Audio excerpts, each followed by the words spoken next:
City Council work session for October 21st to order. A roll call, please, Sue. Mr. Mayor, all present duly noted the position of District 5 is currently vacant. Thank you. Council agenda and meeting, anything, folks? Nope, you're all good with that? What about the August Fund financial reports? Any questions? Matt is in the audience. No, hearing none. All right, the executive session, actually, we do not have any update that we can provide during that. So if we can cancel that, and if it's all right with you all, we can pull, because that's all we have on the work session agenda. So rather than wasting time and twiddling our thumbs, we're thinking we'll get the city manager recruitment update from David, that's 4B, and then new business 8A, the community visioning with Doug. And others if we've got time. I'll do what I got here, and IT issues. So on the recruitment, we have, as of today, we've gotten 239 touches out there as far as where the ad has gone to. So that's been a fair amount of penetration. It's getting out. It'll be out a lot further before we're all said and done. Reminder, this thing is just at the beginning of the process. November 24th was the deadline, so we've got better than a month before we're still expecting much of a rush of applications.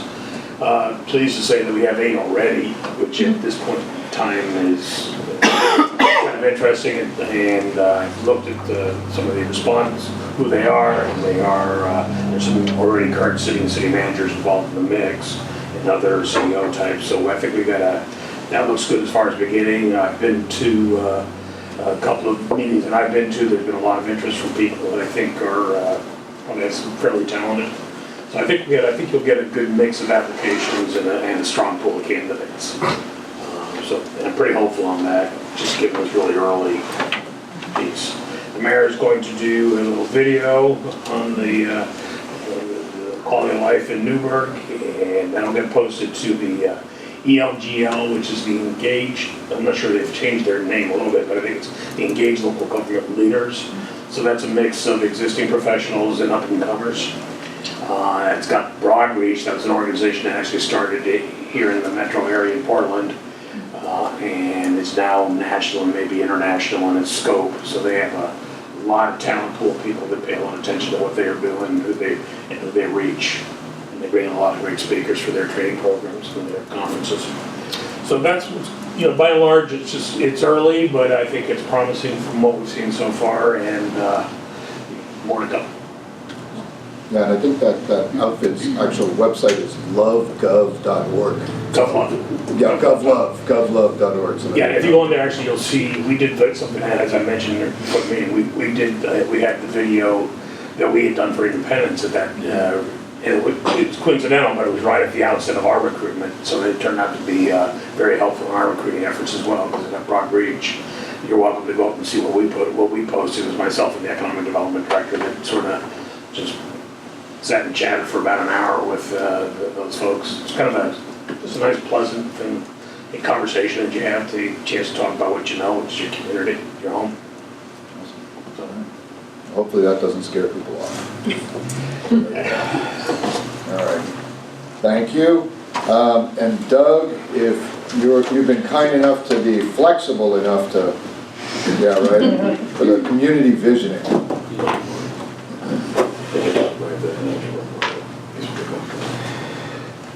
I'm going to circle back to the management report after you're done, Doug, right? Yeah, if you want. Good evening. Good evening. So I guess for my Doug Rux, Community Development Director. So I wanted to have a conversation with you this evening about next steps with community visioning. So as we outlined in the report, I don't want to rehash it because you've heard it a lot, but council goal back in September of 2017, appointed the committee for visioning back in December of 2018. We brought Bio on board in September of 18, a rare participant.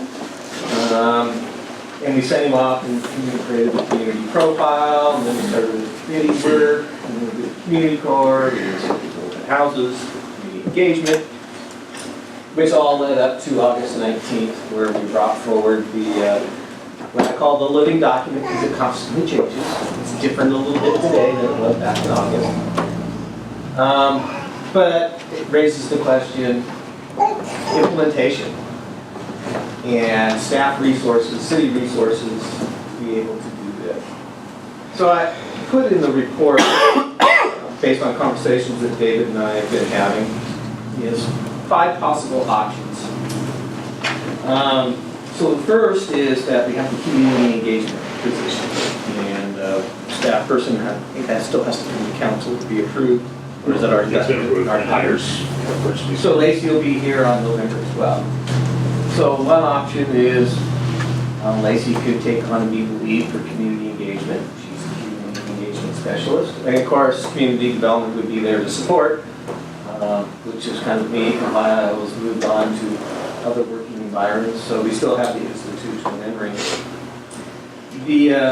The other option is you could look at hiring another position for community development.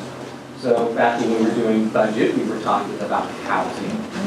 And there were 33, I think, at the time. We're now, this report says 35, but there's been another one identified, so now we're up to 36. And so we had put together some numbers with assistance with Matt Zook. So an associate planner, full cost salary, benefits, and so forth, right around $122,000 a year. So there's an implication on the general fund.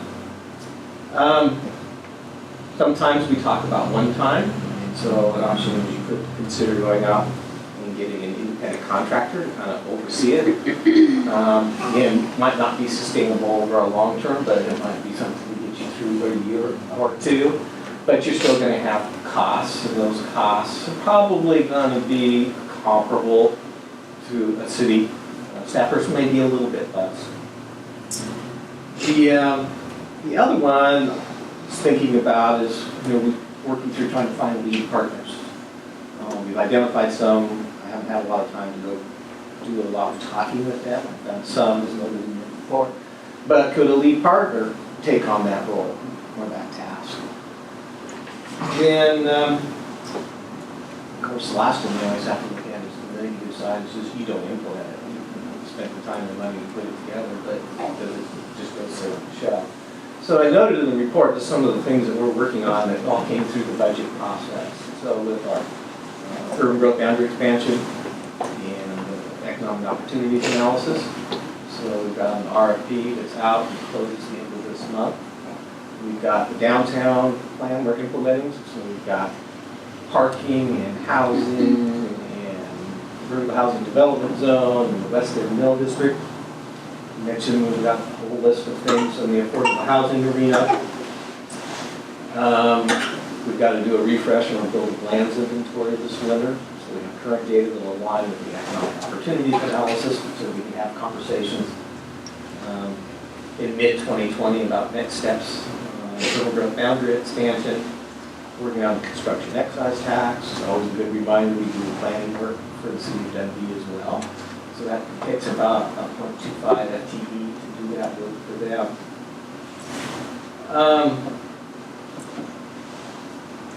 Back when Bio was giving his last presentation, we also talked about if the city council wanted to create a commission, planning commission, traffic safety commission, and so forth. So if you were to keep it in-house and oversee that process, is we've got a model that's already in the municipal code. So I kind of listed out the different component pieces. And so establishing a new commission, the Community Vision Commission, would be a standing commission. We'd have to do some recruitment. And so kind of identify maybe one from each of the 5 topic areas, a council liaison, ex officio member, the mayor. We'll work through details on that. We also, as another alternative, identify whether you could do an ad hoc committee. There's a note in ad hoc committee, usually a shorter period of time. So some of this depends on where you want to go. I briefly mentioned the fact that I've done some outreach to organizations. So with George Fox, with President Baker, lead support role activities. I've actually got some written communication back from Portland Community College. I've had conversations with the Chamber, Shannon Buckmaster, because they kind of in that world, we already have the economic development, so we've already got identification of who's going to lead different aspects of this. The fiscal aspect of it, I kind of touched on that a little bit, but as I mentioned, out of the city manager's office, we do have funding that's in the budget for the community engagement specialist. We're going to go a different direction in your list of options. There would be a financial cost, either internally for a person, externally for a consultant. The one that may not cost much of anything is you can find a partner that we already have that wants to lead. I think that would take a lot of discussions because it's a big body of work to try to organize all this and keep all 5 topic areas and touching those and so forth on a regular basis so that actually moving forward. So that's kind of a recap of what's in your staff report. So at that point, I'll turn it over to the mayor to see if there are any questions. You heard that? Yes. Elizabeth. Thank you, Doug. I did have a question. So your option 2 was hiring an associate planner, and you think, so for the housing stuff, but then also just clarifying that person would also implement, like, part of their FTE, like implementing this plan, is that the idea? Yes. Okay. I don't see this would be a full-time Yeah. position, but we have lots of other activities.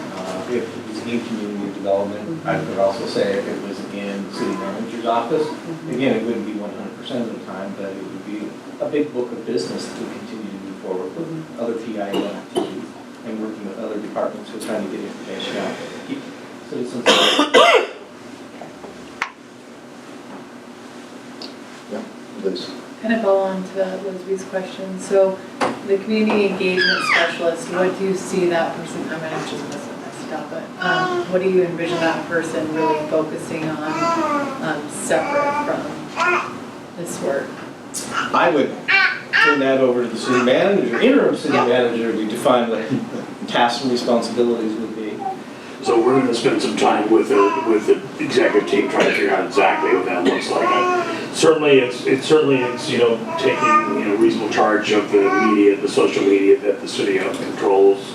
It's assisting the departments that have engagement needs, largely community development, getting out there and helping, assisting with the meetings, getting the messaging out, engaging with the public media, the press, whatever form of media that we're engaged with.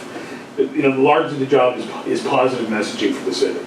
There's plenty enough people who are engaged in negative messaging. It's our job to sort of respond with some positive messaging about who we are and what we do, because that is missed in the mixed. How that looks on a day-to-day basis is sort of yet to be determined. It's going to be, because we have a lot of pull on those services already. Certainly not the least of which community development, who has most, the bulk of the engagement in the community anyway. But, the others have all sort of laid claim. So we're going to try and sort out who does what to whom and how we work together.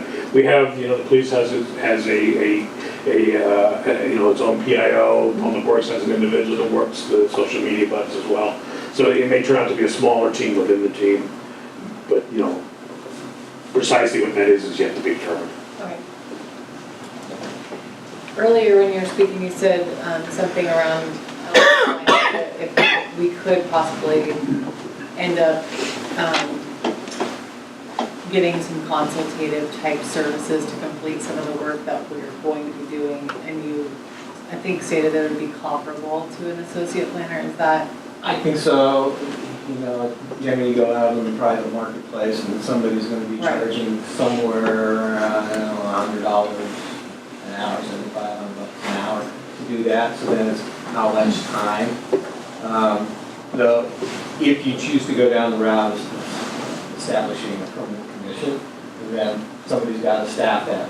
Somebody's got to do all the agendas. Somebody's got to be there for all the meetings. Somebody's got to do all the outreach with all the lead and support partners and coordinate. You have to be at meetings when subgroups are meeting under each topic area. So is the consultative, sorry, Paul. Yeah. Is the consultative service, FTE that you would need of an associate planner including the visioning or discluding?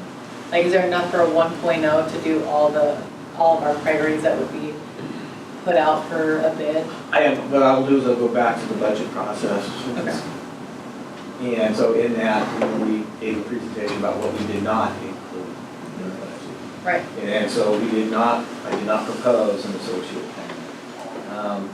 But again, I tried to give you kind of a flavor of, this is the work that we've all got going on right now. I didn't bring up urban renewal, so we've got the RFP out on the street for that one, and that's gonna be about a year and a half process. So there's work to do. It comes down to what's the priority of the work.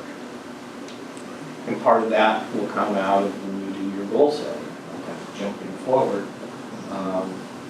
But sometimes we have programs, councils agree to them. We also go after grants to see if we can leverage our local dollars with state dollars to try to advance things forward. And so we've got a couple grant applications out there. One to help on the cost for our economic opportunities analysis.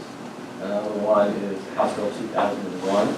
We're at 2 bites of the apple. This first technical, and then there'll be a second round in June, so we can get the first one, hopefully we get the second one.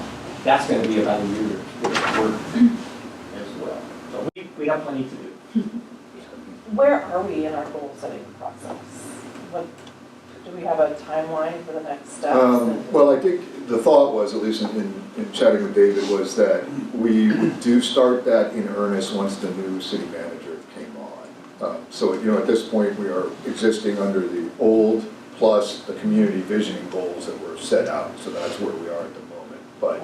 But you're right, I think that's the thing to then, at least my opinion, is to hone the community visioning goals and then have actions that the council is interested in. But I mean, we can start, prioritizing that any time or creating a list of that any time. So, add to that, we do have it calendared for you at your first meeting in February. Oh, there we go. Begin that conversation. Okay. So, what that would look like is, whether we would not go out for, the facilitation, which I would urge you to do, whether, what dates work for you, and whether you're willing to give up, let's say, a Saturday to do that. But you need hours of, devoted time to make that work for you. So that conversation is scheduled the first meeting in February. If you want to push that forward, we can. That's the current plan. And then budgeting starts when, Matt? When do we start? Internally, it starts in January. We actually begin meeting in April. April. Okay. If Doug, if we were to bring someone on at some time, right? What in the community visioning, and I don't have it in front of me, but what would their first set of tasks be to get this thing implemented or started implementation?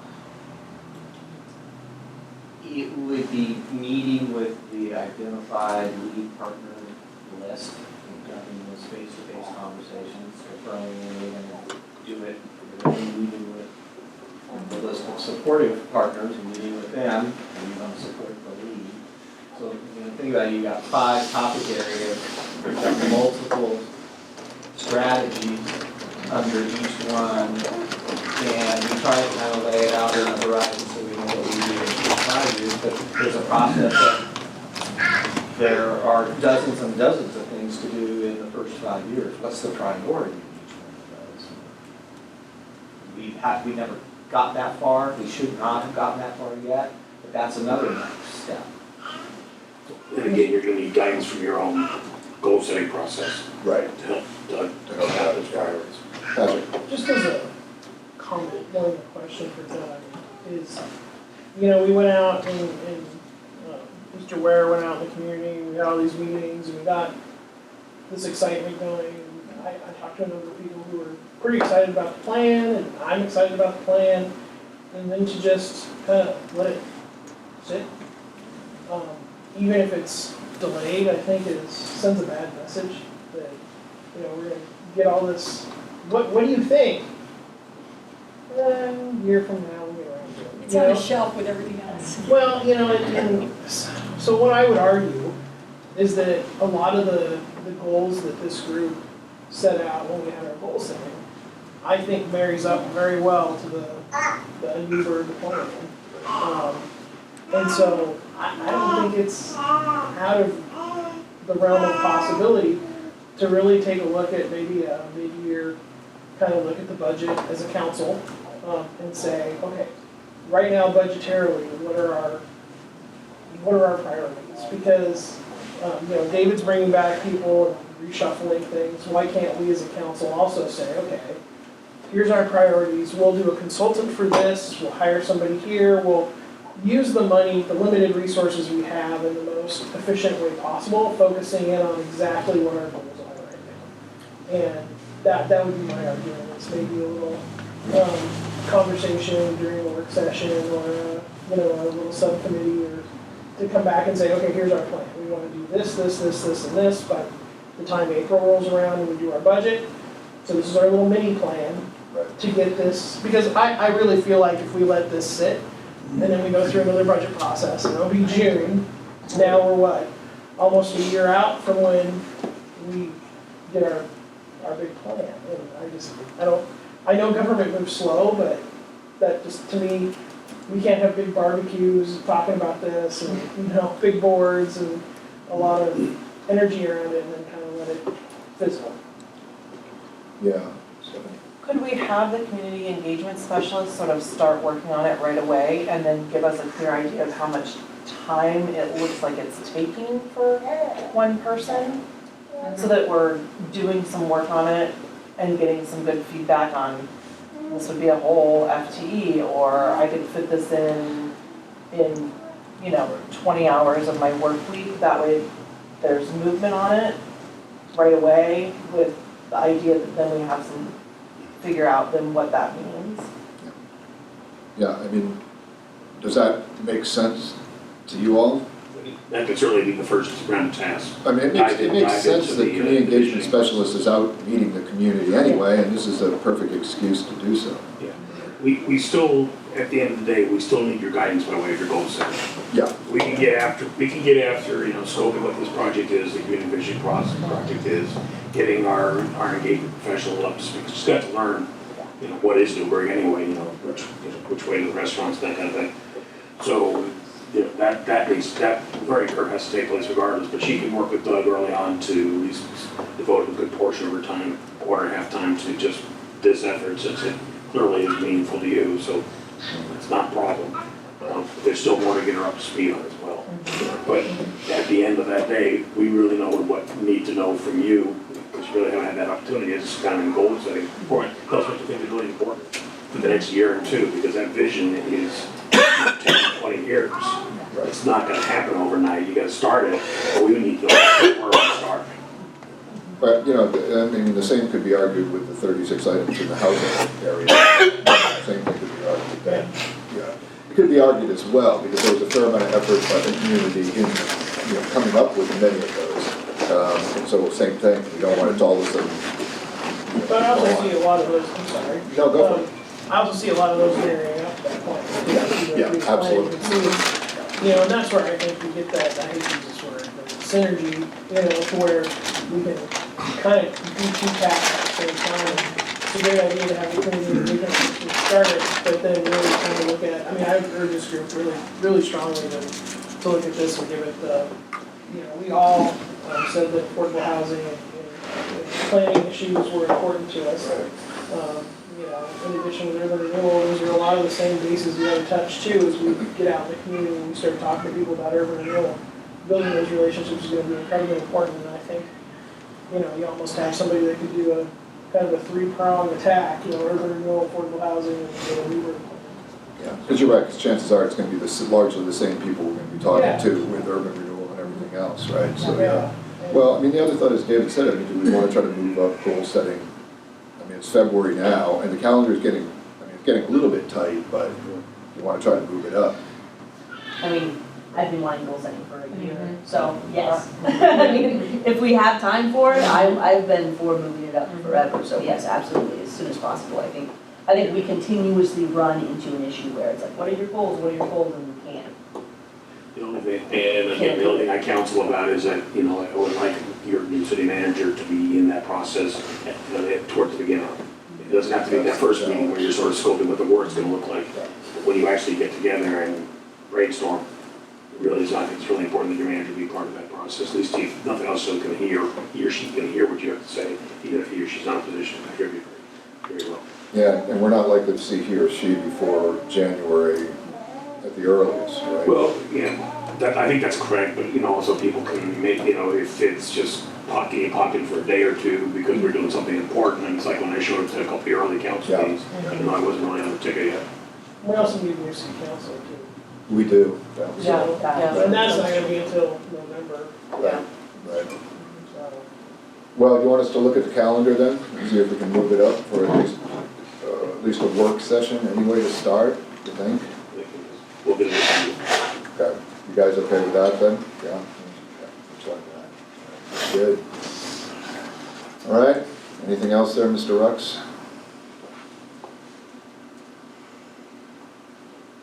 No, sir. All right, well, thank you again for your flexibility this evening. All right, we've still got plenty of time. How's about that city manager's report? Get ready for it, pretty exciting stuff. Is it exciting? Yeah, I'm bracing We've been myself. building up to it. Yeah. Okay. So, I didn't realize it, and I should have put in the job description for that engagement professional to be able to walk on water, but we're gonna see what she can do. So, keep the expectations in, just a teeny bit for the newbie. I think she's very talented. So a couple different things, two different things. Next week I'll be, taking some time off just because I have to get my hours under control, so Matt will be, your ASC or your acting in charge or your interim, whatever. Truman's gonna come back to you sometime with a resolution revising that one that you have, because sometime after 7 days in a row, the council needs to be the one that designates the interim minimum. So he's gonna come back with a resolution for you to consider before I take a break in December during the holidays. And I'll be back in, my plans to go back in January as long as you need me until we get settled in. Or until I go to Mexico, one or two.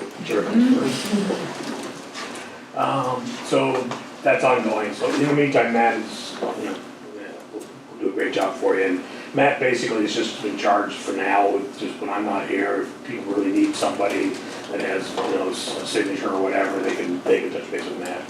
So I've got my briefed him a little bit today on some of the things that we're up to that he should know about. So I sent you an email. I don't have a lot to add, but I'll just let you know we did have I did attend the patent case last week, our directed verdict motion. I think the court did not rule from the bench, which I view as a positive outcome. I think they want to take it back and give it some serious thought. So there's not a lot I can share publicly, but I just want you to know that. I felt like our attorney did a very fine job of presenting the obvious case that there really was no direct evidence of racial discrimination. So, how did we get here is, that's what the argument's about. In the meantime, so we hope to hear from the judge in short order. He did let us know that he has a very large caseload and that he may or may not. So to the extent that we're considering appeals, the CIS will talk to you at a future date about that. I think I mentioned to you before, and I've talked to CIS again, they will be conducting an audit of our human resource practices just as a sort of a follow-on result. Not necessarily tied to that litigation, but just basically saying that, we can always use that opportunity. I've used them before in other places, a lot of cities have, so we haven't, so it's just a great little audit of what we do, and not with a focus towards any problems, but just how we can improve, our practices to the extent that we can. I assume we can. We mentioned Lacey will be starting November 12th. That's our community engagement professional. Lacey Dycraft. A couple things, I had opportunity to go to the Marion Hope Yamhill County Managers Luncheon over at the Council of Governments, and Shauna Day, who I think has been here to talk to you before, mentioned a couple things that they're working on that might be of interest to you. One is goal setting. They are putting together their own approach to goal setting. He will come out and do a hour sort of overview. That's on their nickel, or your nickel as a member. That's a free meeting, and he's willing to do that. We can sort of reach out to him, Stu, maybe we can reach out to him and time that with your conversation, your updated conversation about goal setting. The second piece is with respect to the homelessness issue, and I know that's a significant concern to the council. As with most things, it's a resource problem, of course, for us as a staff to dive into that, along with all the various other things we're diving into. But the Council of Governments has been at it for a while, and I may have mentioned this before, but Marion County and Polk County had teamed up, or not Polk County, Marion County and the cities of Independence, and the cities of Monmouth, before Polk County joined, had teamed up to look at, just to hire in an individual and do an assessment, and with the eye towards trying to get a bigger piece of the pie of the federal dollars are coming in on the problem. The three counties right now are part of what's known as the rest of the rest of the state distributions on resources.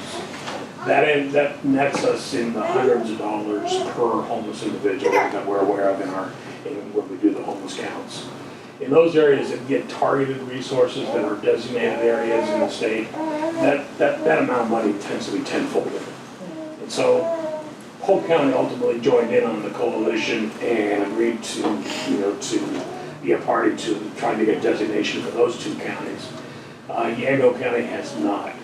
I think it's incumbent on us to have a better conversation with Yamhill County, and I know police, I don't know what goes on those meetings on Fridays. I haven't been to those, but I know there's been some reticence with the county to jump in, but it sure seems like it's in our interest to do so. We want to get resources targeted this area.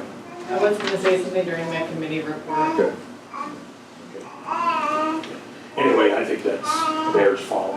So one last thing, and this one's a little bit more of a negative. I know several of you have been approached by members of my staff inappropriately, frankly, about ongoing complaints and matters that have been in the public record or at least in social media.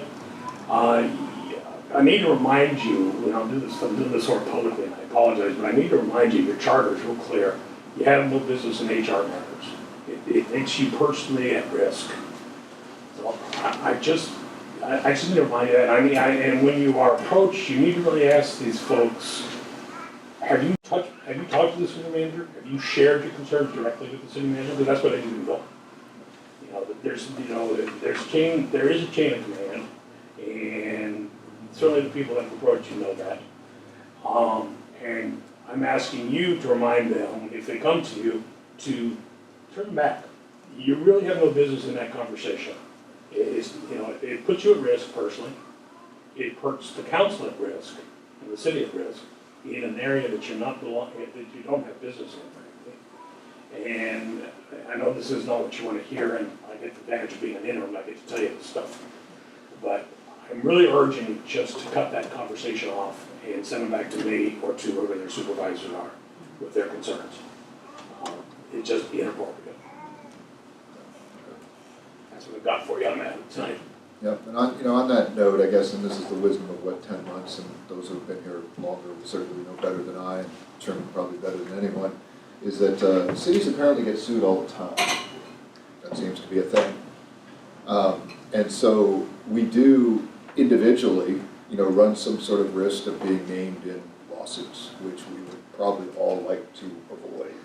And probably the best way to avoid that is to defer it to staff. And even it was brought up a comment that I made to someone regarding how I phrased my reluctance to get involved with a subject that's going to come up, and just the phrase that I used, I had to talk to Truman about it because it was called into question, because I used the word that I cannot speak about something, when they said, well, technically that's not true, that technically you can choose not to, but there's nothing prohibiting. So anyway, as I realize now, even emails that you think are just going out to one person clearly aren't always, and so that's just for everybody's sake. So there you go.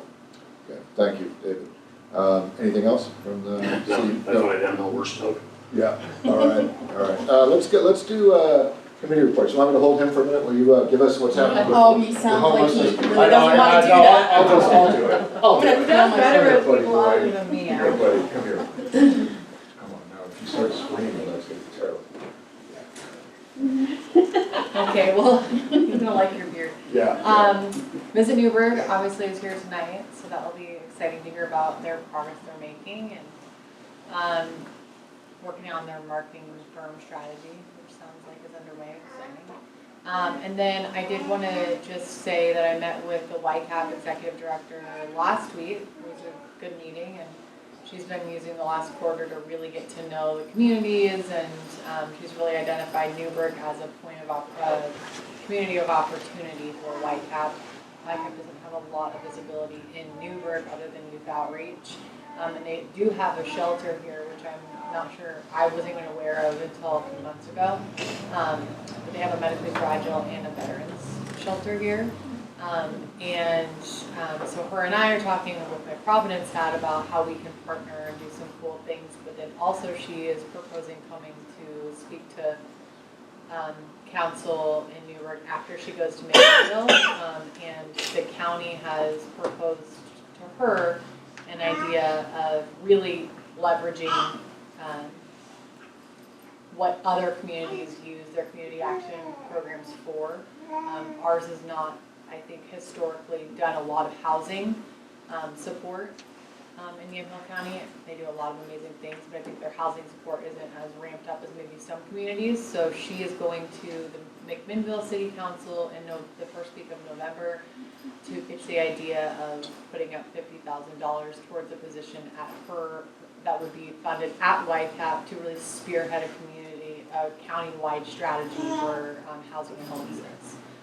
And so I think she's probably going to try to come to us the following month. And the idea is that this person would be Newberg and McMinnville centric, focused on a same solution to homelessness and then housing support. So I'm really excited about that, whether that happens or not. It's exciting that she's noticing Newberg and the need that exists in our community as well. And then the Newberg Housing Solutions Group, a lot of really passionate people that I would say just care a lot and are thinking of some creative ideas around housing. Doug participates in that and has a welcomed voice to the group. And yeah, I think that's pretty much it. Oh, and then the warming shelter is starting in Newberg, thank God. So that's really exciting. There's a meeting on Friday that I'll be attending that's kind of like organizing the training around how to be a volunteer. So if you've passed a background check with the organization, then that is considered a background check. But the church, Zion, is willing to pay for background checks for those people that haven't had one in X amount of years. So that'll be really great, and it's when it goes under 32 degrees that will open up for people. So if you know anyone, yourself or someone interested, there will be volunteer opportunities, and that's really the only way to sustain an operation. As Denise knows. Oh, one more thing. And I do just want to say thanks. So Captain Kosmicki came with Sergeant Cook to Providence and did a mental health training. We've been doing some work together just to familiarize each other between the hospital and law enforcement. I think a lot of the work that we do intersects a lot, and we maybe don't even identify that we're interacting with the same people. So my staff said it was the best staff meeting we've had all year long. They're obviously easily entertained. But it was great to be able to have them answer questions about, why can't you help us in this scenario, and them explaining the way law works, and but they were really impressed just with their, candidness and willingness to answer questions on the spot like that, and it was great. Thank you. Going around, Patrick, what about the Parkway? Yes, What's there's happening always with things Parkway? going on with Parkway. Turns out, I am in contact with Betsy Johnson quite a bit, Senator Betsy Johnson on Ways and Means, and she's giving us a lot of really good advice about how to tackle the short session and also the long session next year. And so took that back to the bypass committee. Then right now what we're working on is Oregon Transportation Committee meetings, because a lot of those folks are new, just trying to get the bypass project out in front of them. They also have a new director at ODOT, so we're trying to get him up to speed. And then also going around to different businesses in Bill Dundee, Dayton, St. Paul, Donald, not only government agencies like fire districts, but also the business community, George Fox, and getting letters of support that we can use not only for the OTC meetings and the legislature, but also for federal infra grants. So working quite a bit on contacting people and sending sample letters, so that way we can get them signed on and go to our representatives at all those different places and go, here's a packet of 50 letters from people all around the region who think this is an important project. So that's what I'm working on.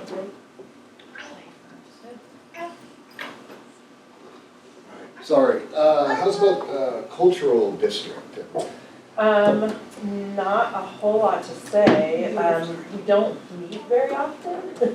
So, there will be a neighborhood meeting, so it's the annual meeting where it's asking the entire neighborhood to come. They realize that they are out of compliance with what their charter says, so they will be conducting one in January, and then we'll be back on schedule to have the next one in October. So there will be 2 in 2020 because they missed that October date for 2019. Other than that, there's not much to say about that. And the Christmas tree is on the issue tracker now, so or it's on the agenda for Yes. later on, so we've got, that Yes. seems to be nailed down. So They that's good. were surprisingly interested for a group who said they were not interested, so, but I think all is well there. Yeah. Good. What about affordable housing stuff? You run that?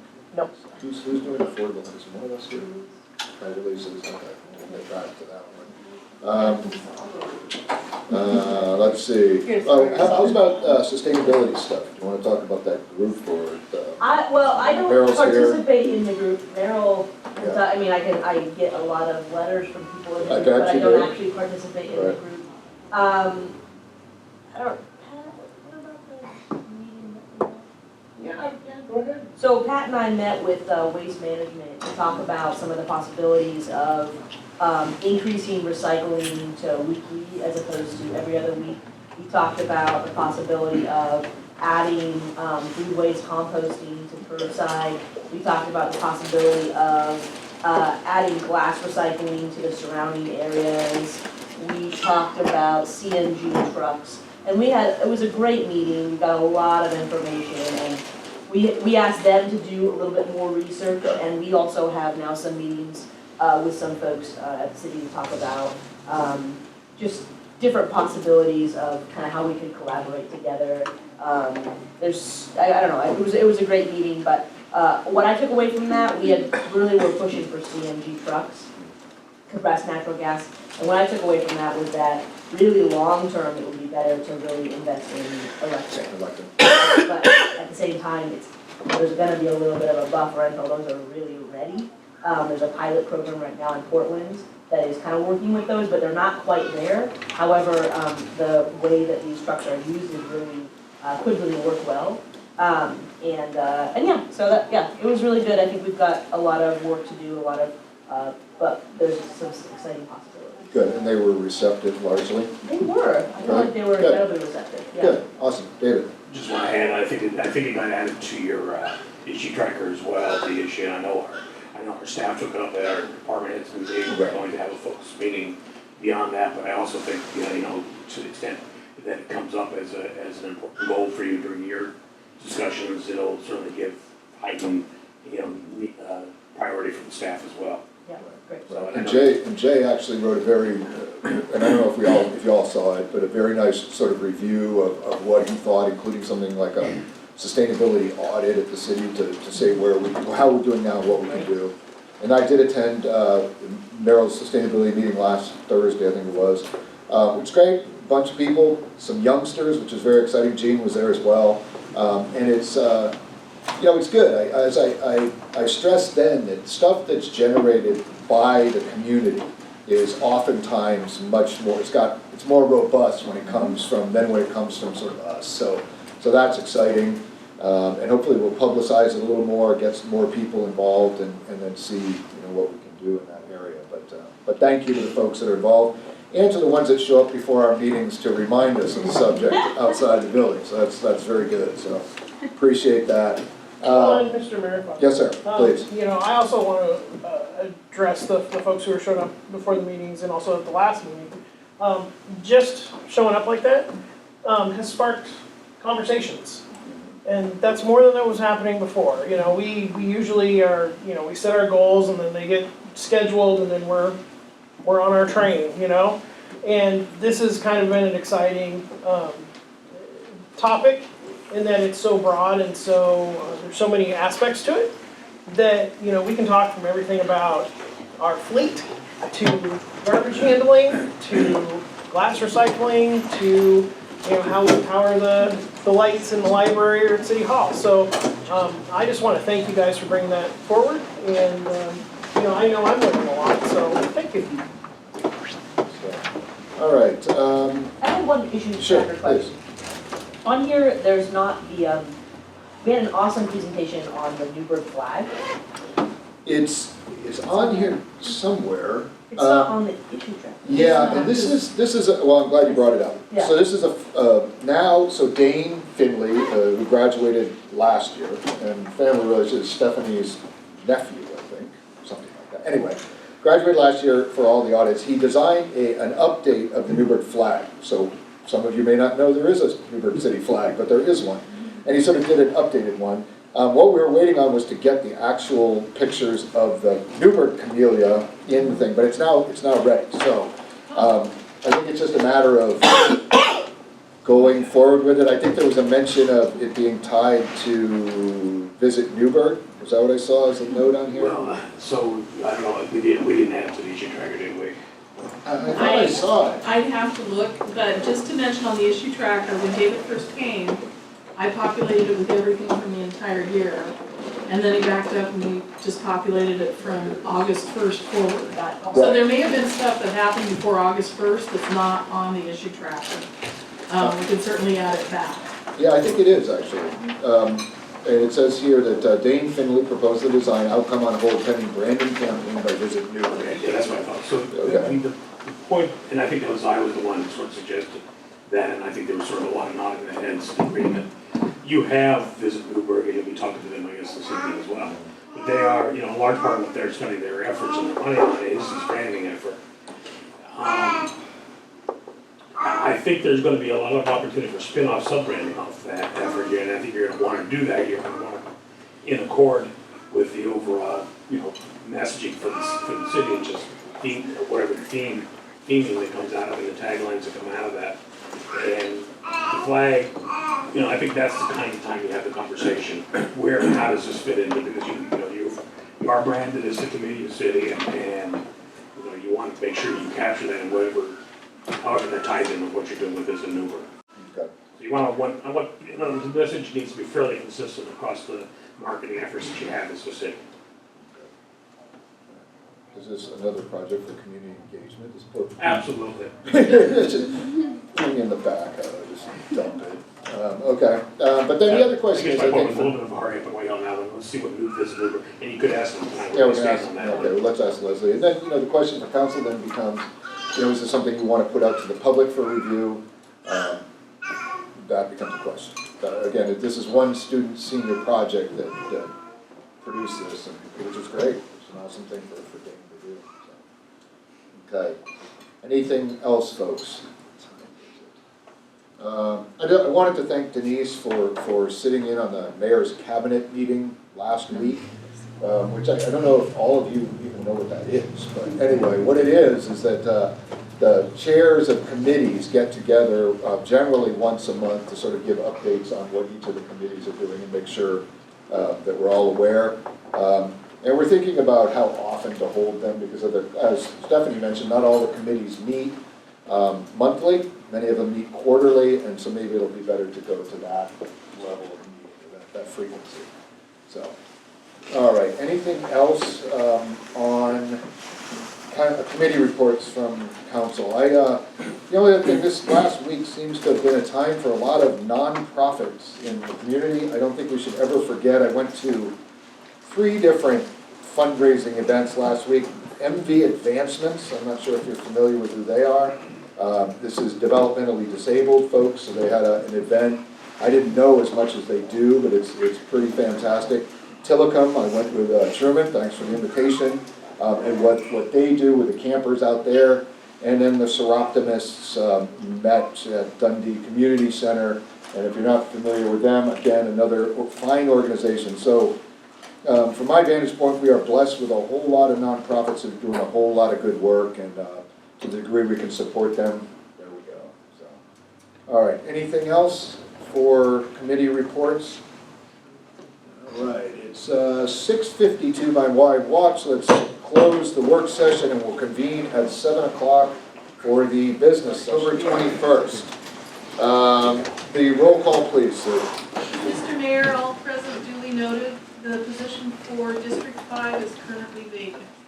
All righty, thank you. And the Pledge of Allegiance. This side. All right. I pledge allegiance to the flag of the United States of America and to the republic for which it stands, one nation, under God, indivisible, with liberty and justice for all. All right. This evening, I guess this is both sort of bittersweet probably for Pam and for the rest of the folks in the finance department, but I do have a proclamation that I would like to read if I could. All right, 2019 Pam Young Appreciation Day. Whereas Pam Young was hired as a senior accounting clerk on October 13th, 1997, and has served with distinction for 22 years.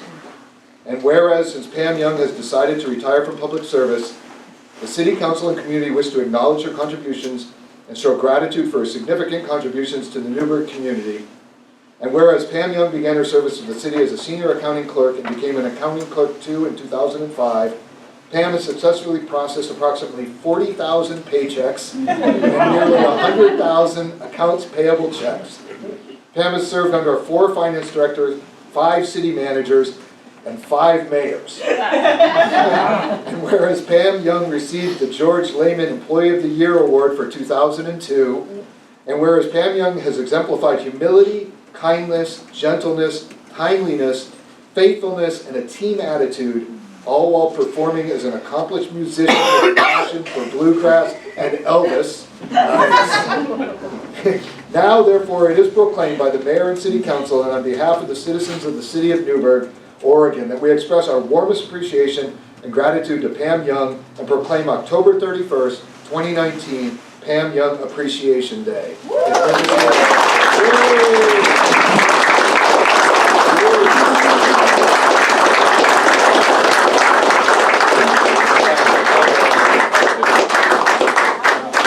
all walk around that side of the photo ops. And then we'll turn the floor over to Matt.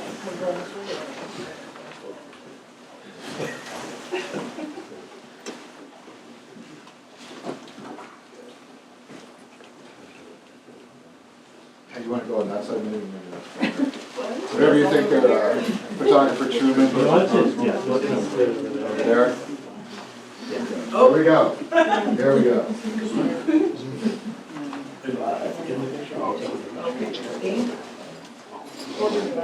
Already in the back, back corner. All right, here we go. Come on in. There we go. Oh, no, there. All right.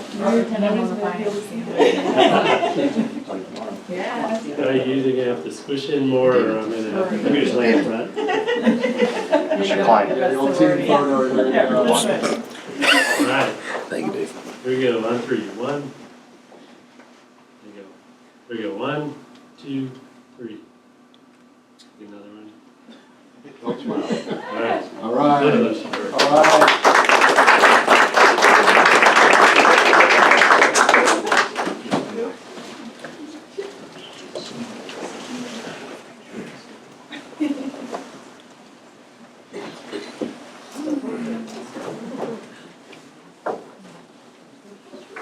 we're just a follow-on, I guess, and we go sit down. I just wanted to say, as the person, the finance director who gets to be here while she retires and celebrate this moment with her, it's been a real joy to, and amazing to be able to serve with Pam. You know, the words that were in the proclamation are absolutely true. You know, she carries the biggest stick in the city and does it with the most amount of gentleness. I mean, everybody wants to get paid, right? So, you know, the other bad side, which is not very easy to do. So, anyways, the amount of paychecks she's cut is equivalent to $1 million trucker. I mean, $1 million trucker. You know, I mean, just some of the things. If you think back to when 1997 was here, I mean, nothing would happen. But we are celebrating her on October 31st and 4 at the Public Safety Building. So do come.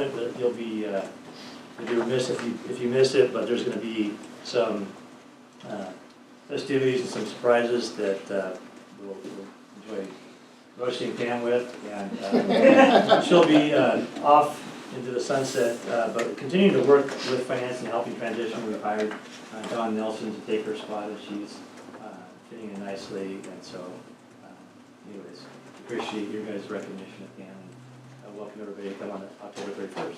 Good. Let's get one more round of applause.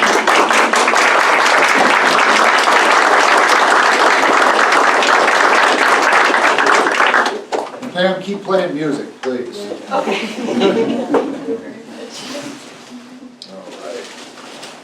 All right. For those who weren't here earlier, we knocked off cheers. There we go. Cheers. Cheers.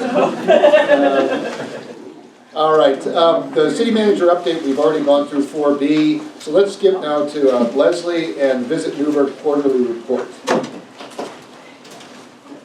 Oh, and Dennis Lewis as well.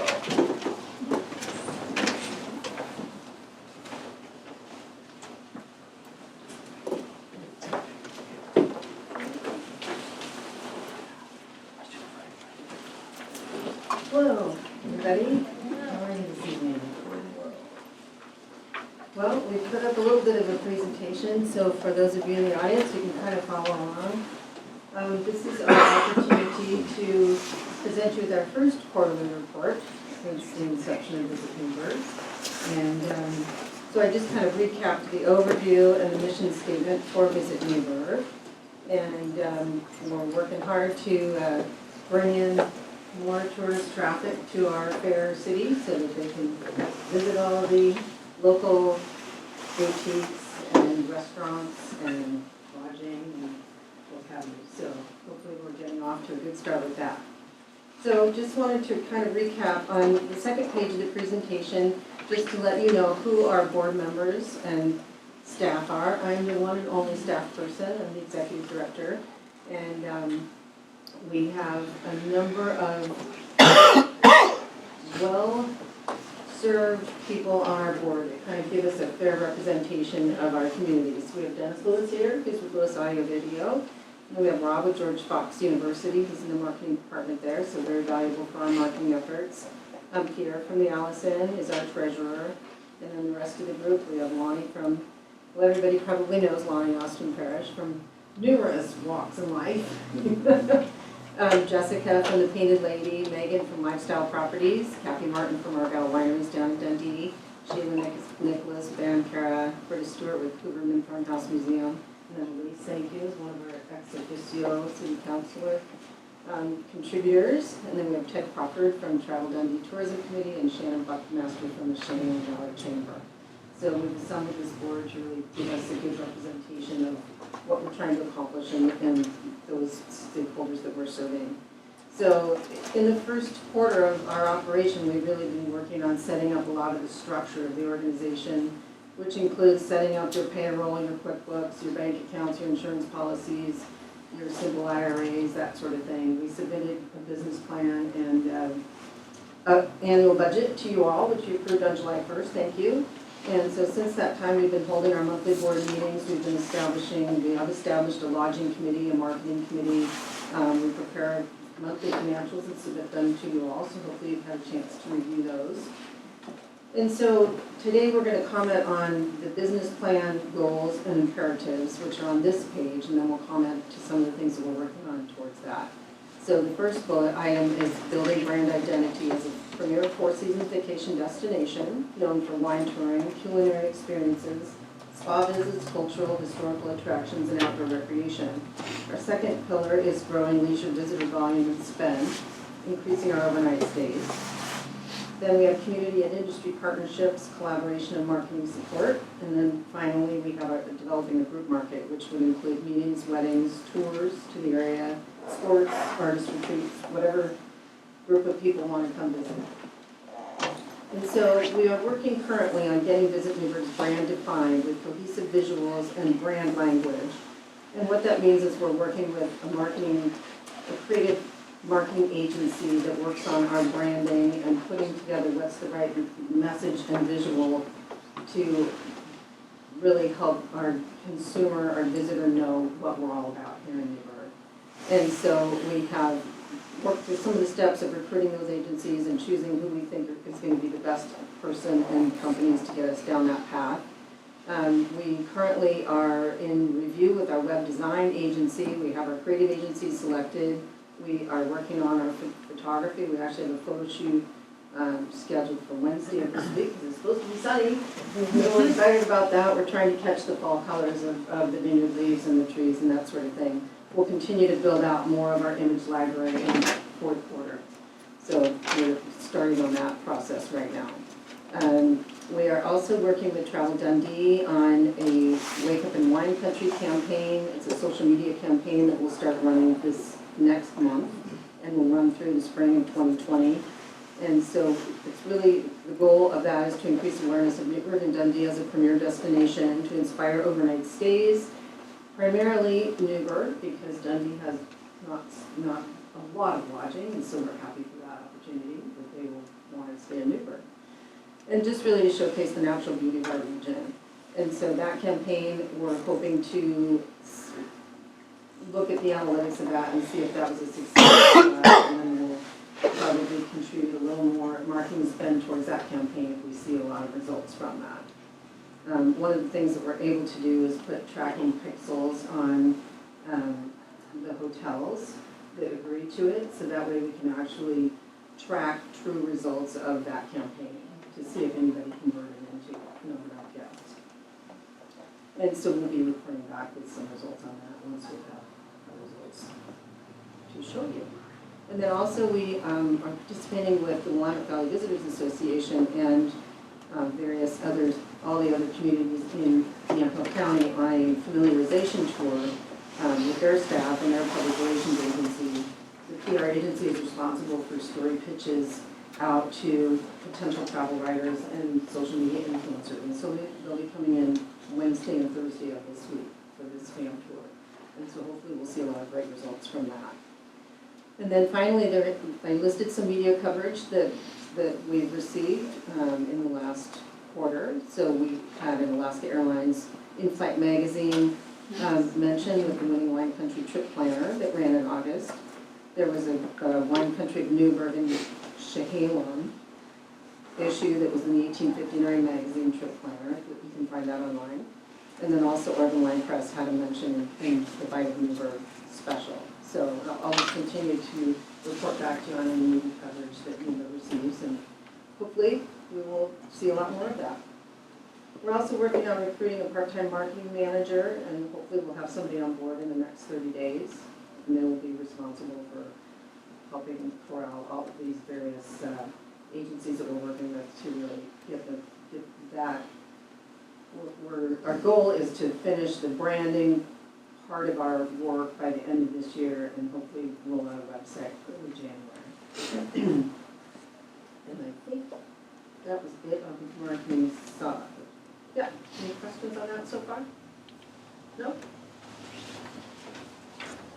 And then I just kind of gave a graph of what I know to be our transient occupancy tax statistics for the last 6 years, I believe it is. Yeah.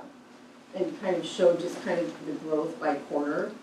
And so it helps us to really be able to look at when is the best opportunity to promote special marketing opportunities, promotions, and obviously it's going to be January through March is always our best opportunity to try to find more business and bring in some, you know, whether it be special promotional rates, special events. You know, the Allison does do a couple of different programs in the first quarter that have been very successful in bringing more tourists to the region. So we'll be looking at some of those and seeing how we can expand on that. And also fourth quarter. So those are our two lowest quarters, and you'll see that obviously summer's always the busiest. And so we, from the 2019 versus 2018 standpoint, we show a transient occupancy tax increase of 2.5% year-over-year on the revenue. So we'll be shooting for a little bit greater numbers than that in the coming year.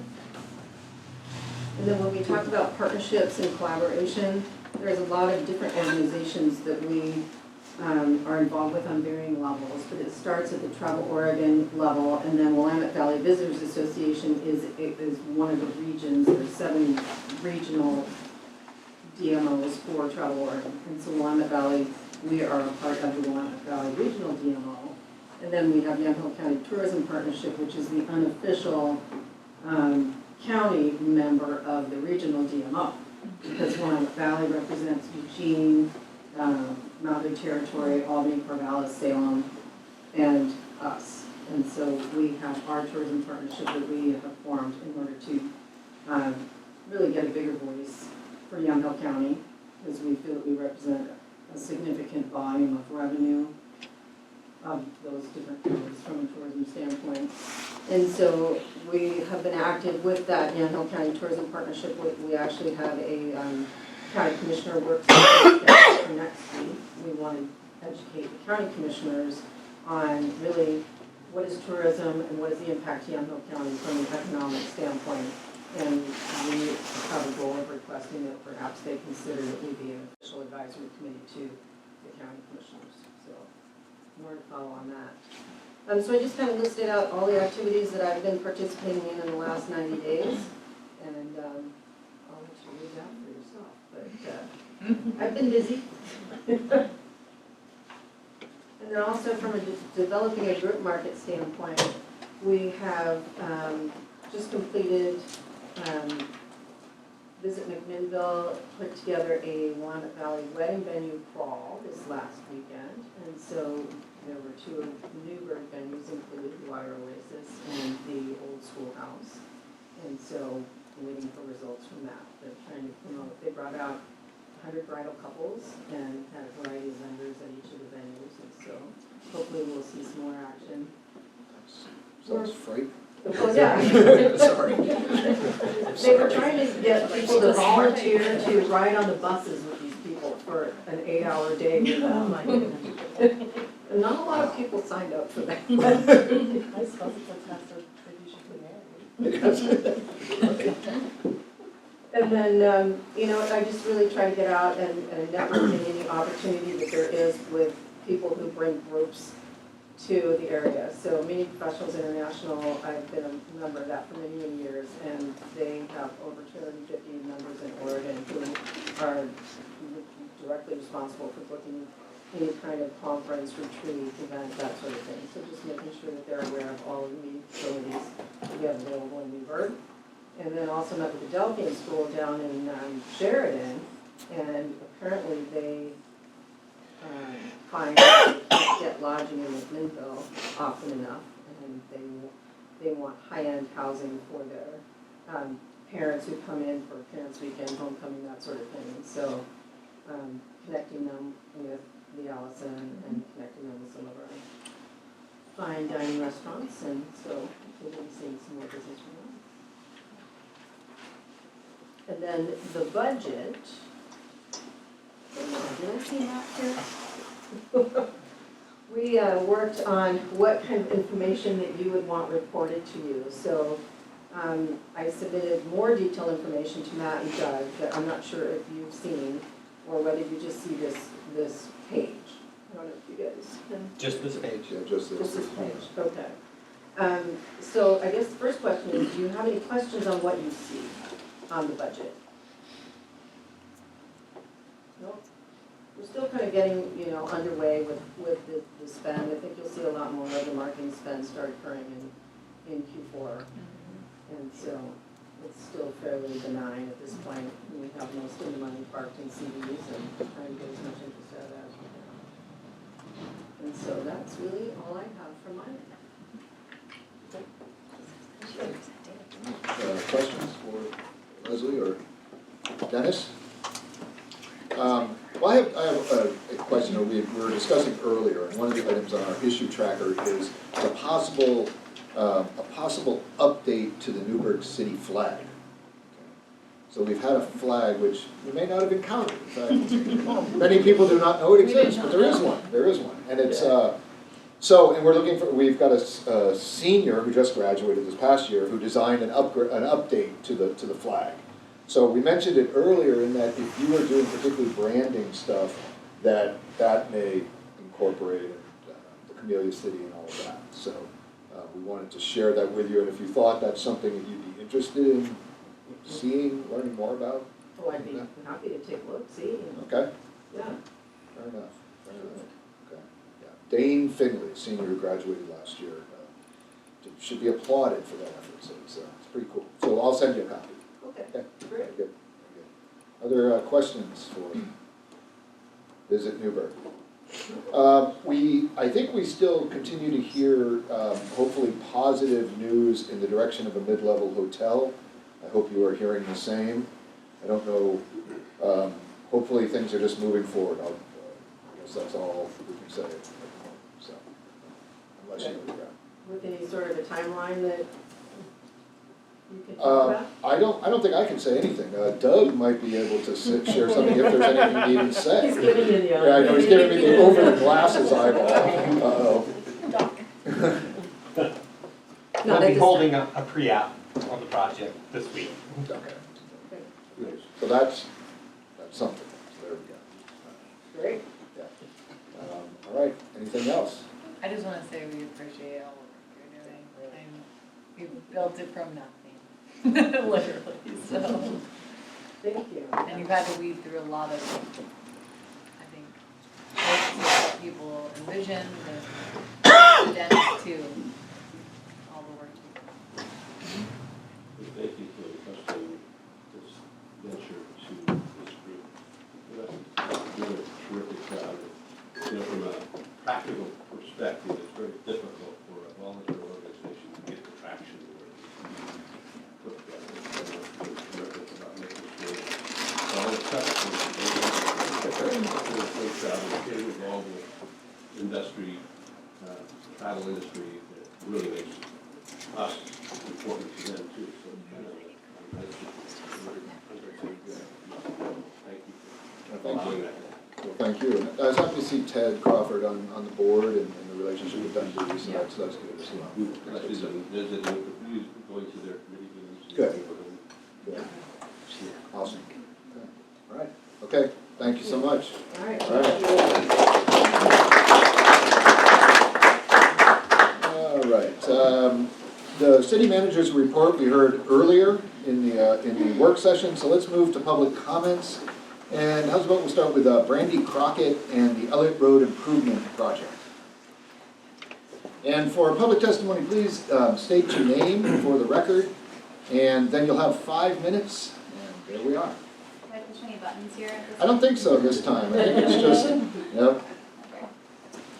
Hi, my name's Brandy Crockett, and wait, is that what else I'm doing? I'm not listening completely. Oh, no, just your name's fine. Oh, okay, and I live on 803 Elliott Road, and I just wanted to talk a little bit about our concerns about the Elliott Road improvement plans, the project that's coming up. We kind of had concerns about it from the get-go, and then we had a community meeting on September 18th at the library at Maple Rush, and there were several alternative plans presented for the road improvements. And we walked away actually thinking that a lot of the plans looked nice. There were a lot of great ideas there. We felt like the curb extensions were a good idea, and the designated crosswalks at the cul-de-sacs were great. It looked like there was a lot of time and effort put into that, and so we appreciated that. We walked away with a good feeling. Most of the alternative plans we're at a 60-foot road width. I don't know if that is the standard major collector standard to have a 60-foot road width or not. But I came home and I was like, I should just measure what our road is currently. And from the west side of the sidewalk edge to the, or I'm sorry, the east side sidewalk edge to the edge of the roadway on the west, on the west side, because there's no sidewalk on that side, it's under 40 feet. So it's a 20-foot expansion of our road. Our road is a mainly residential road. It's less than, I believe, 1,000 feet long from the 99 west to the dead end of the high school. It's, like I said, mostly residential. We have families that live on that street. It's a 25-mile-per-hour road. There was a traffic study done, I believe, in May or June. It was done for 2 days to see how many cars traveled on the road and how fast they were traveling. And the speeds were excessive of 54 miles per hour, both times, both days. So our concern is the speeding. How fast is this road going? We have 6 children. We want to keep our kids safe. Even like if they go into the front yard, like in a minute, things happen with our children. We want to keep them safe. So there were talk of, well, if we do these curb extensions, then it kind of gives the visual effect of narrowing of the road into the slope down. However, most of the plans were presented with a wider road plan, traffic lane than what we currently have. Our current road plan is 10 feet wide, so those were 11 to 12 feet. The alternative plans all had different varying widths of sidewalks, green space, bike lanes, traffic lanes. But if you merge some of those ones and you make them so that, so if on the west side where or the east side where the sidewalk already is, if you make that a 5-foot sidewalk lane, which is currently only 4 feet, you have a bike lane 6 feet plus a little separated lane of 1 foot, and then 10-foot traffic lane that's 23 feet from the middle of the road to the sidewalk. And then on the west side, if you have 11 feet for the traffic lane, 6 feet for the bike lane, no green space, and 5 feet sidewalk, you get 28 feet. Or I guess one side has no green space, that would be the west side. That makes a 51-foot road stamp instead of 60 feet. Any type of road expansion that widens the look of the road to make it look like a highway is going to increase traffic. So if you can give the city what they want, give them the bike lanes, give them the sidewalks, give them a green space, but not on the side where it's going to cut into the residents' front yards already, that already are green. If they don't have a green space there, and you save the residents' front side, then you have the city's best interests, and you have the residents, but you also have this narrowing look still, the residential still instead of a highway look on this small road. Not to mention that this is going to save money, right? Because you're not widening, so you don't have to buy land from the property owners, and you don't have to put in a green space where there would have needed to be a green space.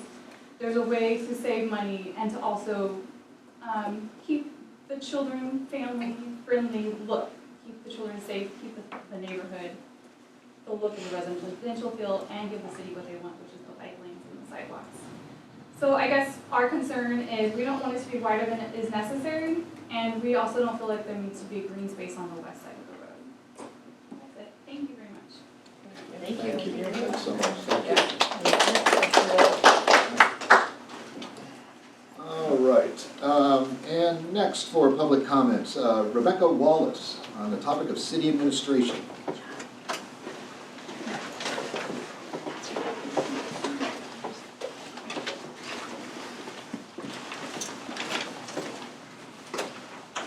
And nothing to push, just state your name. Rebecca Wallace.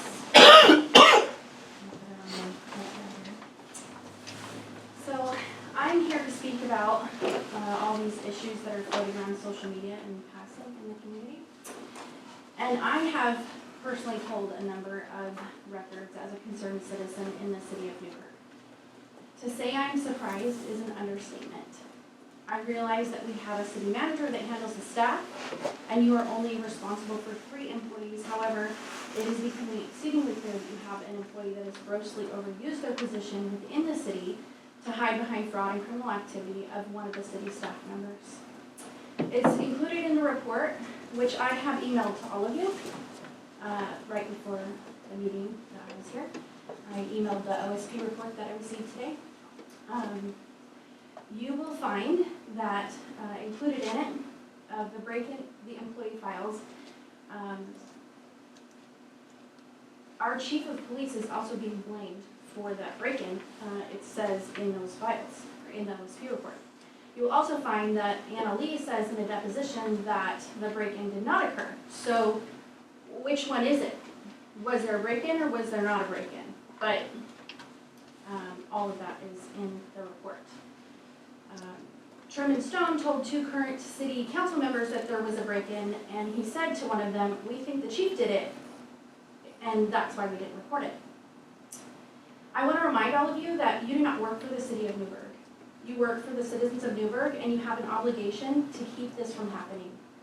It's not your job or your responsibility to protect city employees for wrongdoing. There seems to be a pattern on the council to cover and conceal information and keep, and you guys are a new council, so the pattern before you was to, I'm sorry, I lost my track of thought. Trying not to blame you for passing information. It's not your job or your responsibility to protect cities or employees from wrongdoing. There seems to be a pattern for covering and concealing information, keeping the city from showing that it has any wrongdoings inside City Hall. After these last few weeks and having all of this come out with very little said from the city to the community, and it looks like you guys are all being told to be quiet and not to talk to the community members, it makes it appear that you only care about public image and controlling scandals rather than telling the truth or having transparency with what's happening with our city and what's out there with the community. Again, knowing that the city manager is the person responsible to control the issues going on inside City Hall and handle the city staff, and that's obviously not in your purview. You are responsible for putting the 3 staff members in place that watch over our amazing city. Time and time again, the citizens have asked for answers and have been given smoke and mirrors. Please take a stand for the citizens you represent and advocate for transparency, fairness, integrity, and please have the courage to work towards rectifying this problem. It's not enough to say that your hands are tied because the city manager has purview over employees when it continues to cost our city money over and over again. $283,000 is in, I realize that that's not completely over yet, but that was awarded by a jury in a 90-minute, the jury deliberated for 90 minutes, and he won $283,000. This started 2.5 years ago, so maybe it is important for the city council to engage in transparency of our city government, and maybe it is important for our city council to have more information from the city manager of what's happening, because we elect you to serve for us, to represent our city and our community, and time again, Jackie Betts, the manager before her. How many times do we have to continually pay out money that costs our city the beloved water bill that everybody talks about, that the fees get put on? We don't have the budget for this kind of thing. And 2.5 years is way too long to allow something like this to go on. And how many more issues? There was a break-in. And you're looking at employees that haven't been told that there was a break-in. And it was advised in these reports, I've read them, several reports, that employees be told about this. It's supposed to be reported to the Department of Justice, and it was not. City employees were not told to protect their identity. They were not given a year of identity theft protection. That is not okay. And you guys are representing us. I know that the city manager is in control of the employees, but you're in control of them. So that's what I have to say. Thank you. Thank you. If I could, normally we don't normally comment on public comments, but one thing I will say and maybe ask is that the most important job that we're going to do in the very near future is to hire a new city manager. So Mr. Klein is interim, and I think community input at that point as to what you'd like to see would be very valuable. Okay, so thank you for taking the time and coming tonight.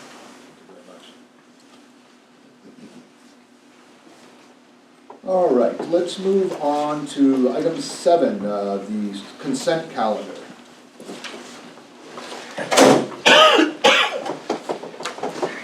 And I will entertain a motion if someone would like to. Thank you. Adopt the consent calendar. All right, and a second? Second. All right, and Patrick, second. All in favor signify by saying aye. Aye. Opposed, same sign. Hearing none, the consent calendar passes. And at this time then, I would like to welcome to the city where we hope would like to be the best darn place in Yamhill County to someday work and to currently work. And hopefully these employees that I'm going to welcome will stay as long as Pam Young and longer, including Allison Seiler, Miles T. Franzoni, Brianna Solberg, and Jennifer Valdez. Welcome to the city of Newberg. All right. All right. All right, and under new business, we already addressed 8A. We will move to 8B, Resolution 2019-3611. Mr. Rux. Thank you, Mayor. Doug Rux, Community Development Director. So you have before you this evening a resolution to initiate a comprehensive plan text amendment. So the Engineering Services Department has been working since April of 2018 to update our water management and conservation plan. So we do have one of those. The last one was approved by the Oregon Water Resources Department in 2009.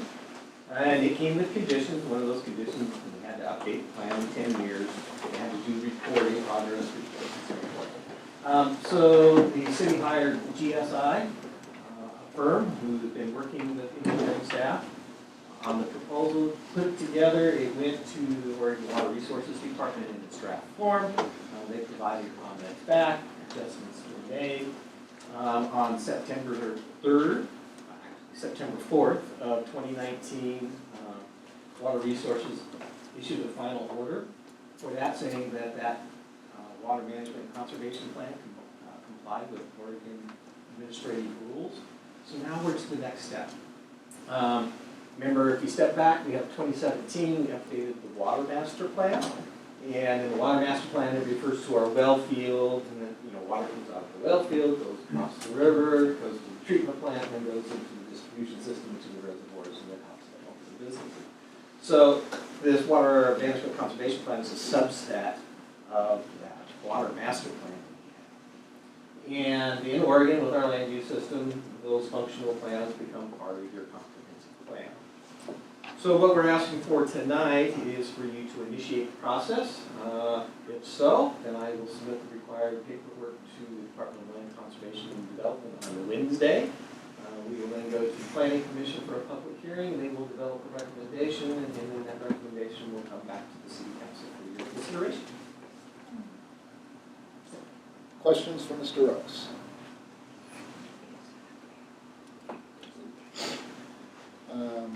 All right, hearing that, do we, anything, you need a resolution, anybody? Hearing no further questions, yeah. Yeah, I'll move to adopt resolution number 2019-311. Second. And Lisby with a second. Any further discussion? All in favor signify by saying aye. Aye. Opposed, same sign. Resolution 2019-3611 passes. Thank you, Doug. All right, moving on to 8C, Resolution 2019-3609, and this is to vacation of North Center Street. Good evening, Cheryl.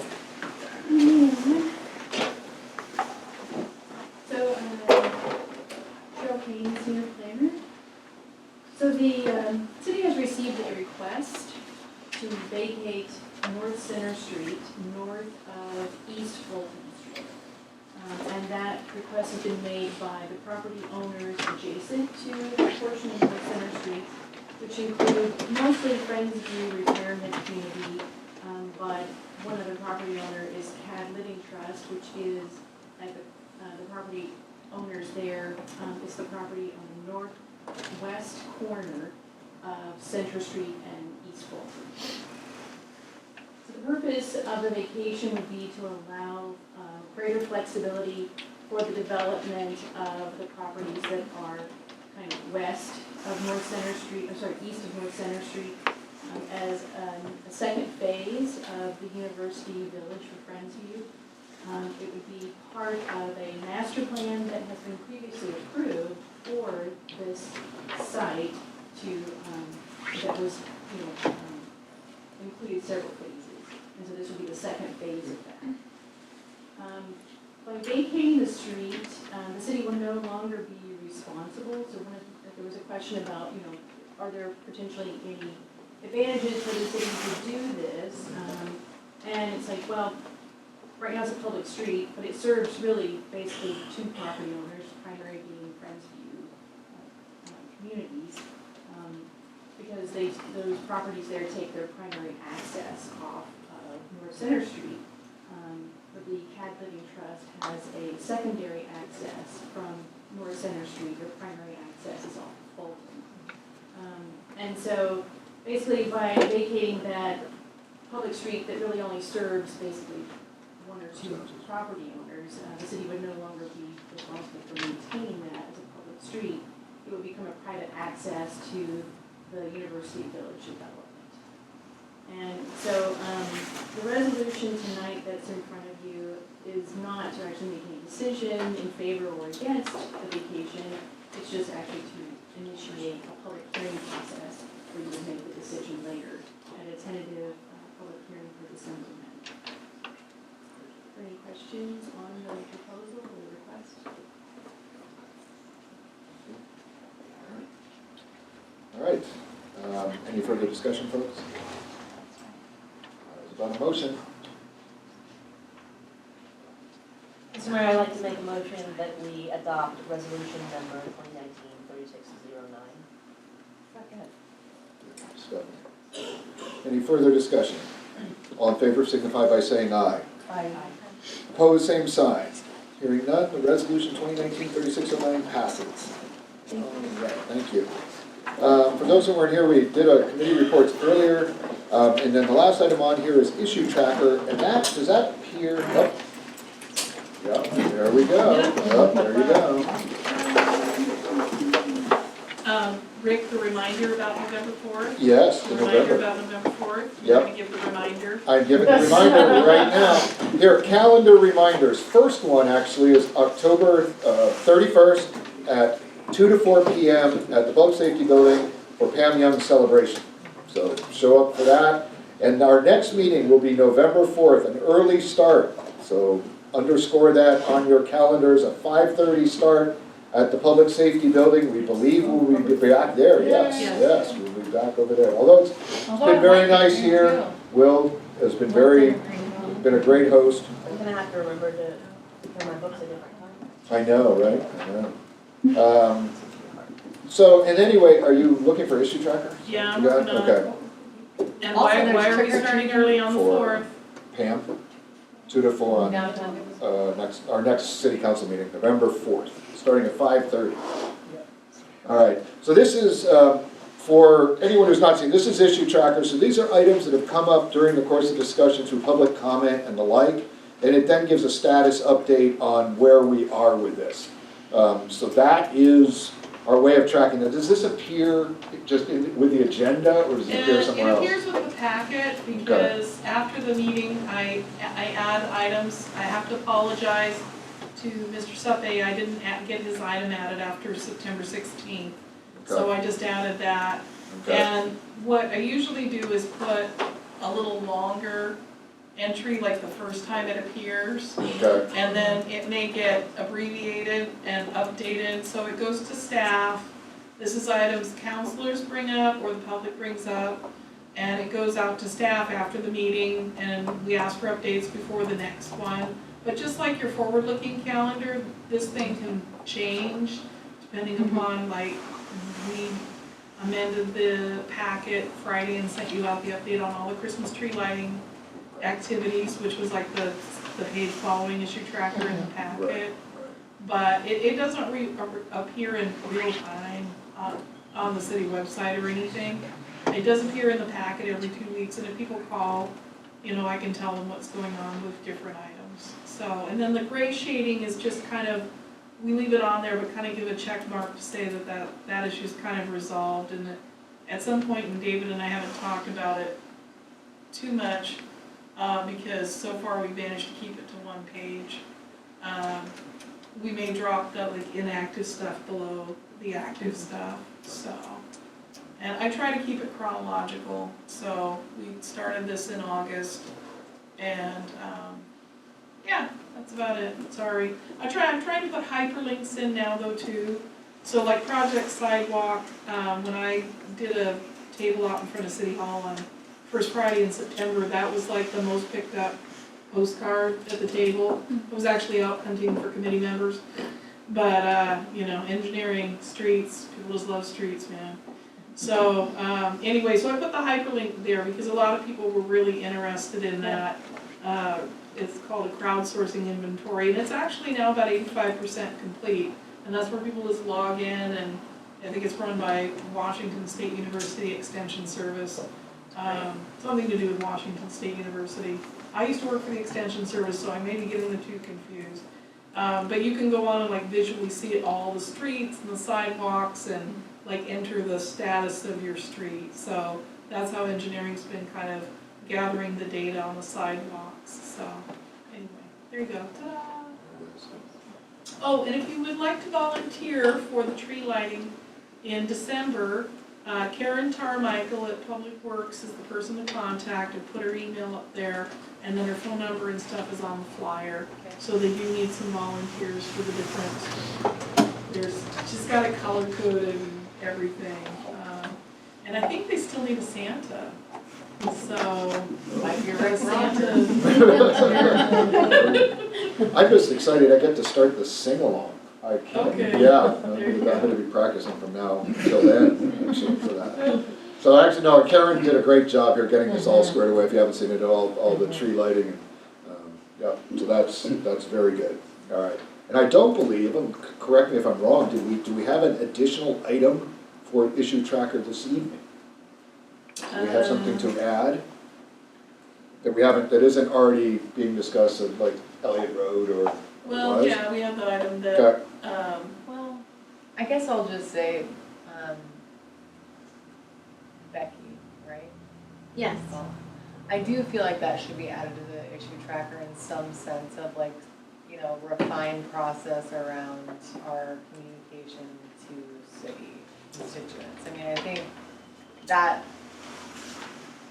I can't comment, but I'm going to say that I have had a hard time sleeping over this. And I recognize your comments, I applaud you for coming forward.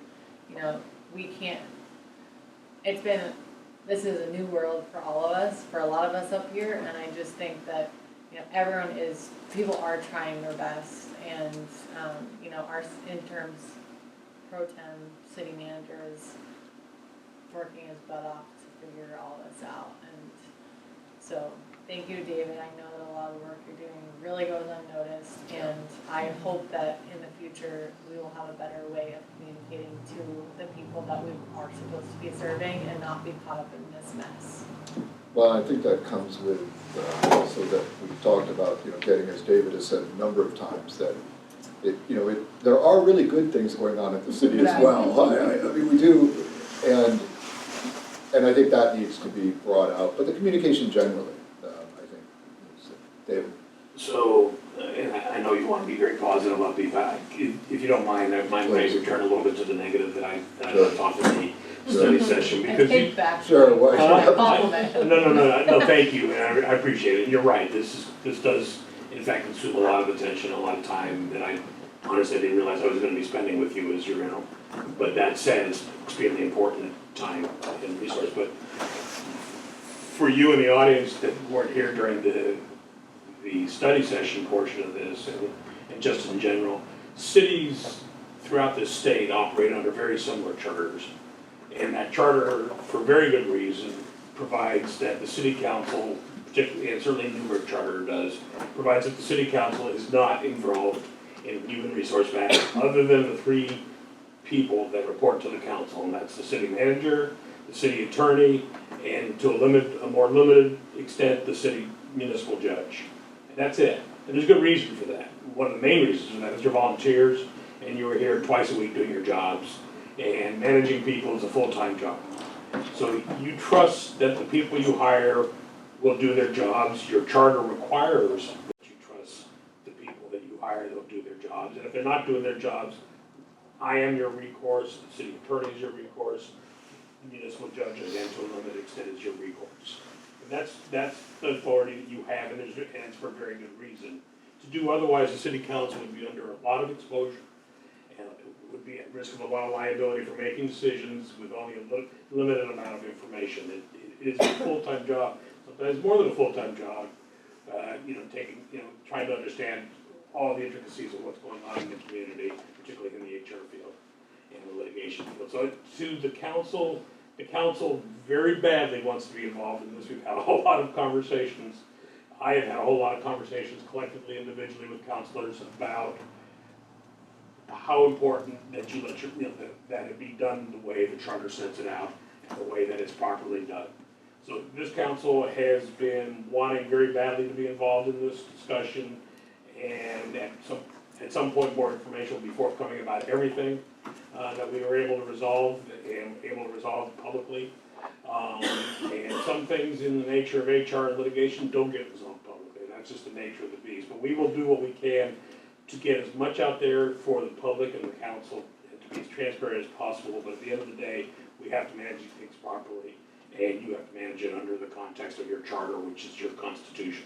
But what is on us is to get the city manager hired correct. Yeah. And that's to a lot of people's point that has been made today, is there have been 5 city managers in X amount of time, and a lot of this has been going on for X amount of years. So that is what I take away as my duty to the people we serve, is to get the city manager hired right.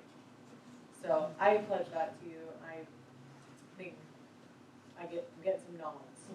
Yeah, no, I think, I would, and I think I've said this before, I think I said it to David today. We're trying to do this city manager hire at a fairly short timeline. We're trying to get, somebody by the beginning of the year.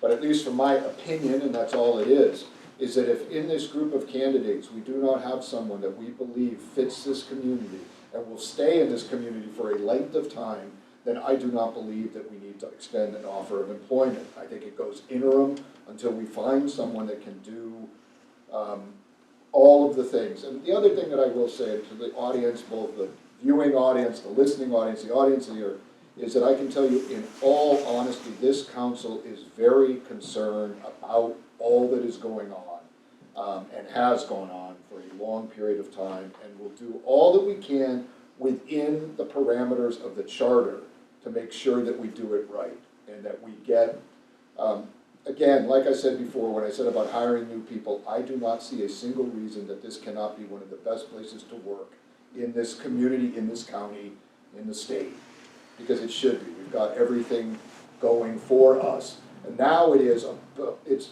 incumbent upon all of us to make sure that we not sell it, but we make sure that's known to candidates out there who might want to come here and work for this city. And that it is a great place to be, it's got tremendous potential, and that's what's going to be our job, not just as us. Remember too, it's not just us, buying them, it's us selling ourselves as well, as to who we are in the community we are, so. I just want to, our city charter says no council member, so no individual, may directly or indirectly attempt to coerce the manager or a candidate for office of manager in appointment or removal of a city employee. But it does say that the city council can make suggestions and talk about anything they want as a council. So if there are issues, like this isn't just HR. What Becky said, she was talking about crimes. So we, as a council, according to our charter, can say that, as long as we're together. But we can't coerce the hire or fire of any employee individually. Does that mean we can't say what the heck's going on? I'm not sure that's coercing. So that's what the charter says.